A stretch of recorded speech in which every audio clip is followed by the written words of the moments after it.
اٹھ کی اب بزم جہاں کا اور ہی انداز ہے، اٹھ کی اب بزم جہاں کا اور ہی انداز ہے، مشرق و مغرب میں تیرے دور کا آغاز ہے۔ محترم بزرگوں اور دوستوں، تخلیق کائنات کے بعد ہر دور میں اللہ تعالیٰ نے کسی نہ کسی انسان کو مصلح قائد، نبی اور رسول بنا کر بھیجا تاکہ وہ لوگوں کو ایک خدا کی دعوت دے، لوگوں کو خدا کے احکام سے آگاہ کرے، تمام انسانوں کو مرضیات الہی سے آشنا کرے، اپنی امت کو اپنی قوم کی برائی سے روکے اور نیکی کا حکم دے، زناکاری و بدکاری سے روکے اور عفت و پاک دامنی کا حکم دے، شراب نوشی سے روکے اور شراباً طہورا کی دعوت دے، حرام روزی سے روکے اور رزق حلال کی دعوت دے، کذب بیانی سے روکے اور صدق بیانی کی ترغیب دے، شر و فساد سے روکے اور عدل و انصاف کا ماحول قائم کرے، غیر اللہ کی پرستش سے روکے اور ایک خدا کے پوجنے کی دعوت دے، ضلالت و گمراہی کو ختم کرے، نور ہدایت سے پورے عالم کو روشن کرے۔ نبوت کا یہ سلسلہ حضرت آدم علیہ السلام کے زمانے سے شروع ہوا ہے اور رسول بطحہ تاجدار مدینہ محمد صلی اللہ علیہ وسلم پر ختم کر دیا گیا۔ تمام مسلمانوں کا عقیدہ ہے کہ آپ صلی اللہ علیہ وسلم آخری نبی اور آخری رسول ہے، خاتم النبیین ہے، قیامت تب کا کوئی دوسرا نبی پیدا نہیں ہوگا۔ نبوت کا یہ سلسلہ ختم کر دیا گیا ہے، لیکن برائیاں تو قیامت تک پائی جاتی رہے گی، شر و فساد کا وجود تو قیامت تک باقی رہے گا۔ اب آپ صلی اللہ علیہ وسلم کے بعد دین کی تبلیغ کون کرے گا؟ ہدایت کی دعوت کون دے گا؟ لوگوں کو صداقت و امانت، عدل و انصاف کی تعلیم کون دے گا؟ خدا سے کون ڈرائے گا؟ جنت و جہنم کے راستے کون دکھائے گا؟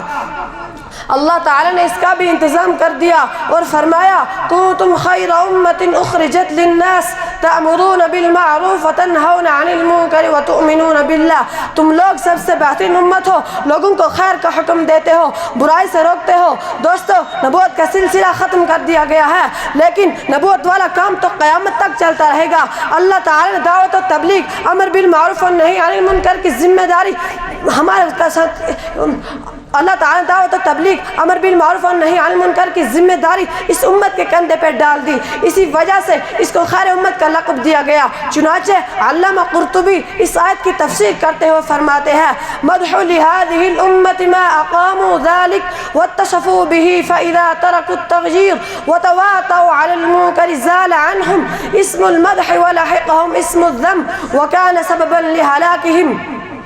خیر امت کا وصف اس امت کے لیے مدح اور تعریف ہے، اسی وجہ سے اس امت کے لوگ امر بالمعروف اور نہی عن المنکر کا کام کرتے ہیں۔ اگر یہ لوگ یہ کام کرنا چھوڑ دیں تو منکرات پر متفق ہو جائے تو یہ وصف مدح ختم ہو جائے گا اور اس میں ذم لاحق ہو جائے گا اور یہ ان کی ہلاکت کا سبب ہوگا۔ یعنی اگر یہ امت متفقہ طور پر امر بالمعروف اور نہی عن المنکر کا کام ترک کر دے تو بہترین امت کا جو لقب دیا گیا ہے وہ لقب ختم ہو جائے گا اور کسی دوسرے برے نام سے اس امت کو پکارا جائے گا، اور امر بالمعروف اور نہی عن المنکر کا کام چھوڑ دینے کی وجہ سے یہ امت تباہ و برباد کر دی جائے گی۔ حضرات گرامی، میں ساتھ ساتھ آپ حضرات کو یہ بھی بتاتا چلوں، امر بالمعروف اور نہی عن المنکر کی ذمہ داری صرف کسی مولوی کی نہیں، صرف کسی مفتی کی نہیں، صرف کسی عالم کی نہیں، صرف کسی فقیہ کی نہیں، صرف کسی محدث کی نہیں، صرف کسی امام کی نہیں، صرف کسی تبلیغی جماعت والوں کی نہیں، صرف مسجد یا مدرسے میں رہنے والوں کی نہیں، بلکہ پوری امت کے ایک ایک فرد کی ذمہ داری ہے۔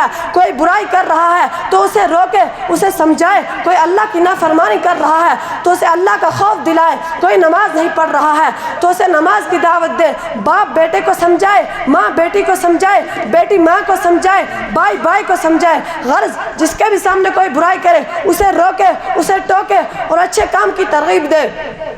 یہ امت کے ہر ایک شخص کا فریضہ ہے، اسی لیے سرکار دو عالم محمد عربی صلی اللہ علیہ وسلم نے حجۃ الوداع کے موقع پر صحابہ کرام کو مخاطب کرتے ہوئے فرمایا تھا الا هل بلغت، بتاؤ کیا میں نے تم لوگوں تک ٹھیک ٹھیک خدا کا پیغام پہنچا دیا؟ تمام صحابہ کرام نے بیک زبان ہو کے جواب دیا نعم یا رسول اللہ، کیوں نہیں، اے اللہ کے رسول آپ نے تو بالکل ٹھیک ٹھیک خدا کا پیغام ہم تک پہنچا دیا۔ اس کے بعد آپ صلی اللہ علیہ وسلم نے فرمایا فَيُبَلِّغُ الشَّاهِدُ الْغَائِبُ، یہاں جو لوگ موجود ہیں وہ ان لوگوں تک میرا فرمان پہنچا دینا جو یہاں نہیں ہے، جو کسی دوسرے شہر یا کسی دوسرے ملک میں رہنے والے ہیں یا جو آئندہ آنے والی نسلیں ہیں ان تک میرا فرمان پہنچا دینا، اس لیے کہ اب میرے بعد کوئی نبی آنے والا نہیں ہے۔ اور حضرت ابو سعید خدری رضی اللہ عنہ کی روایت ہے کہ رسول اللہ صلی اللہ علیہ وسلم نے ارشاد فرمایا،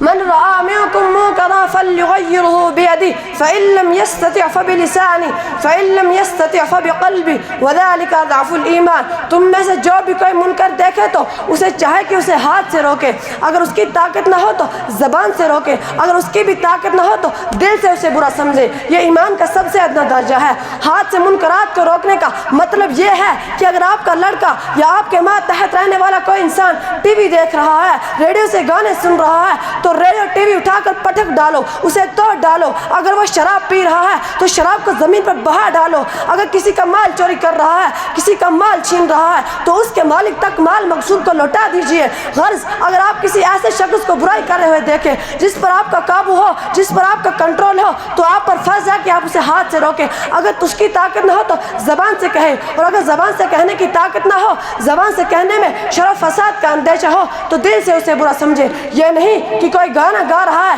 تو آپ ان کے ساتھ مل کر تالیاں بجائیں، کہیں ناچ قوالی کی محفل ہے تو آپ اس کی محفل میں شرکت کریں۔ میرے دوستو ذرا سوچو تو صحیح، آج ہمارے علاقے میں، ہمارے گاؤں میں، ہمارے شہر میں، ہمارے پڑوس میں، خود ہمارے گھروں میں کتنی برائیاں ہوتی ہیں، کتنے خدا کے احکامات توڑے جاتے ہیں، علی الاعلان اللہ اور اس کے رسول کی نافرمانی کی جاتی ہے۔ لیکن کیا ان برائیوں کو دیکھ کر آج تک کبھی ہماری پیشانی پر شکن تک آئی؟ روکنا اور ٹوکنا دور کی بات، کیا ان کے ساتھ ہمارے تعلقات میں کوئی فرق آیا؟ آپ کے لڑکے بے نمازی، آپ کی بیوی بے نمازی، آپ کے گھر والے بے نمازی، لیکن کیا نماز چھوڑنے پر آپ نے کوئی ایکشن لیا؟ نہیں نہیں، ہرگز نہیں۔ چاہے خدا کا حکم ٹوٹ جائے، بیٹے سے محبت برقرار ہے، چاہے قرآن کا قانون ٹوٹ جائے، بیوی سے محبت برقرار ہے، چاہے قرآن کا قانون ٹوٹ جائے، دوستوں سے دوستی برقرار ہے۔ کتنے دکھ اور افسوس کی بات ہے، ہمارے سامنے کوئی برائی ہو اور ہماری زبان پر جنبش تک نہ ہو، ہمارے سامنے کوئی رسول صلی اللہ علیہ وسلم کی نافرمانی ہو اور ہمارے بدن پر کپ کپاہٹ طاری نہ ہو، ہمارے سامنے کوئی اللہ کی فرمانی ہو اور ہماری زبان پہ کوئی حرکت تک نہ ہو، اور ہو بھی کیسے؟ اللہ اور اس کے رسول کو کاموں کو